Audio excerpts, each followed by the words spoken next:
Hello. वालेकुम अस्सलाम। मैं अजहर बोल रहा हूँ हैदराबाद से। भाईजान जरा जोर से बोलिए, हैदराबाद बहुत करीब है हमारे से। जी जी बताइए, अब क्या बोलना चाहते हैं? मेरा सवाल ये है, जी बताइए, आपका सवाल क्या है? वितर की नमाज एक रकात पढ़ी जाए या 3 रकात पढ़ी जाए? वितर की नमाज जी हाँ, 1 रकात या 3 रकात? 3 रकात। कहीं कहीं 1 रकात का पढ़ने का रिवाज है, कहीं 3 रकात पढ़ते हैं लोग। अच्छा, देखा है कहाँ कहीं पढ़ी है आपने नमाज इस तरह की? मैंने सुना है सऊदी में ऐसी नमाज 1 रकात के लोग पढ़ते हैं। अच्छा, ठीक है, बहुत बहुत शुक्रिया, आपने हमें कॉल किया। आइए आपके सवाल से मुताल्लिक जानते हैं मदनी साहब से।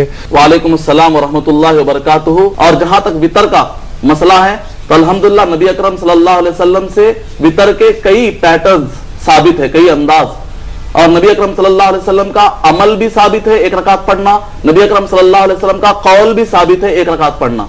तो अगर कोई 1 रकात भी वितर पढ़ता है तो उसका यह अमल गलत नहीं है, क्योंकि कुरान हदीस से उसके लिए दलील मिल चुकी है।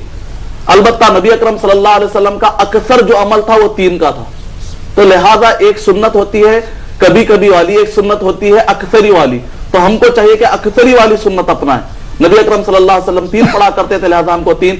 वैसे वितर 5 भी है, 7 भी है, 9 भी है, तो जो तादाद में फर्क आया तो अल्हम्दुलिल्लाह इसमें से कोई भी सुन्नत अपनाई जा सकती है। बेहतर जो वही है जो नबी अकरम सल्लल्लाहु अलैहि वसल्लम जिस पर दवाम बख्शा, यानी 3 रकात। उम्मीद कि आपका जवाब मुकम्मल हो।